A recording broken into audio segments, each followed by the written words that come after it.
Hello बच्चों, let's see the question. When a beam of white light is allowed to pass through convex lens parallel to principal axis, the different colors of light converge at a different point on the principal axis after the refraction. This is called A. Scattering, B.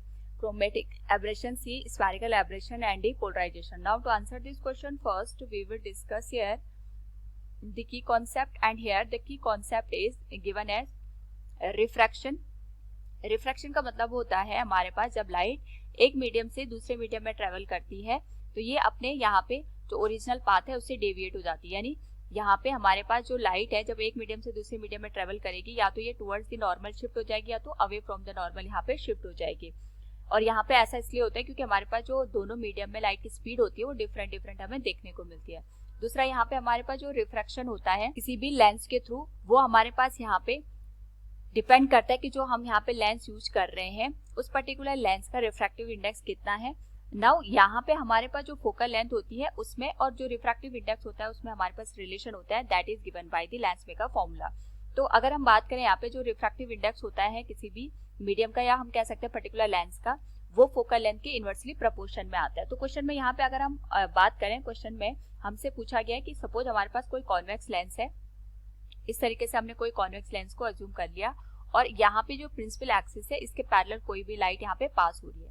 तो जब refraction होगा तो हमारे पास यहाँ पे जो different colours हैं ये हमें अलग अलग पॉइंट पे यहाँ पे फोकस होते हुए नजर आते हैं। ऐसा क्यों होता है? अगर हम बात करें यहाँ पे जो व्हाइट लाइट है जब ये यहाँ पे लेंस से पास होगी तो हमारे पास यहाँ पे जो लेंस का मटेरियल है इसका अपना एक रिफ्रैक्टिव इंडेक्स होगा जिसको हम एन या म्यू से इंडिकेट करते हैं। नाउ क्योंकि हमारे पास यहाँ पे हमें पता है जो व्हाइट लाइट है ये 7 कलर्स का यहाँ पे कॉम्बिनेशन होता है और 7 कलर्स में हमारे पास VIBGYOR इस तरीके से हम इनको रिप्रेजेंट कर सकते हैं। हर एक कलर की जो यहाँ पे वेवलेंथ होगी वो डिफरेंट होगी। रेड की वेवलेंथ अलग होती है, ऑरेंज की अलग होती है। इसीलिए यहाँ पे हमारे पास जो व्हाइट लाइट होती है इसमें जो 7 कलर्स मौजूद होते हैं इनमें हर कलर्स की जो वेवलेंथ होती है वो डिफरेंट होती है। तो जब ये डिफरेंट वेवलेंथ एक ही स्पीड के साथ यहाँ पे इस पर्टिकुलर लेंस से पास होते हैं उस पर्टिकुलर केस में हमारे पास यहाँ पे जो लेंस का रिफ्रैक्टिव इंडेक्स है हर एक कलर के लिए यहाँ पे अलग बिहेव करता है, क्योंकि हमें पता है कि हमारे पास जो रिफ्रैक्टिव इंडेक्स होता है that depends upon the wavelength, वो हमारे पास यहाँ पे वेवलेंथ पे डिपेंड करता है।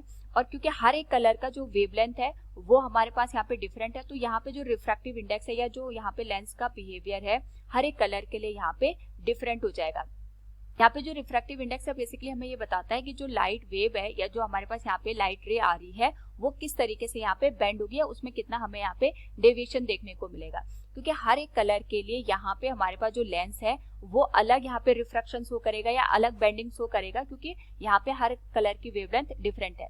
तो अगर हर एक कलर यहाँ पे अलग स्पीड में यहाँ पे बेंड होगा तो हमारे पास यहाँ पे जब ये लाइट रे या हम कह सकते हैं जब ये 7 के 7 कलर्स यहाँ पे लेंस से बाहर एग्जिट होंगे उस पर्टिकुलर केस में रिफ्रैक्शन अलग अलग होने की वजह से ये अलग अलग पॉइंट पे जाके यहाँ पे फोकस हो जाएंगे। तो इसी को हम यहाँ पे क्रोमेटिक एब्रेशन का नाम देते हैं। क्रोमेटिक एब्रेशन का मतलब ये होता है जब व्हाइट लाइट लेंस से पास होती है तो हमें अलग अलग कलर यहाँ पे अलग अलग पॉइंट पे फोकस होते हुए नजर आते हैं। ऐसा इसलिए होता है क्योंकि हमारे पास जो लेंस का रिफ्रैक्टिव इंडेक्स है वो हर एक कलर के लिए यहाँ पे डिफरेंट बिहेव करता है या हर एक कलर को यहाँ पे अलग एंगल पे यहाँ रिफ्रैक्ट करता है या फिर बेंड करता है। So we can say from the given question,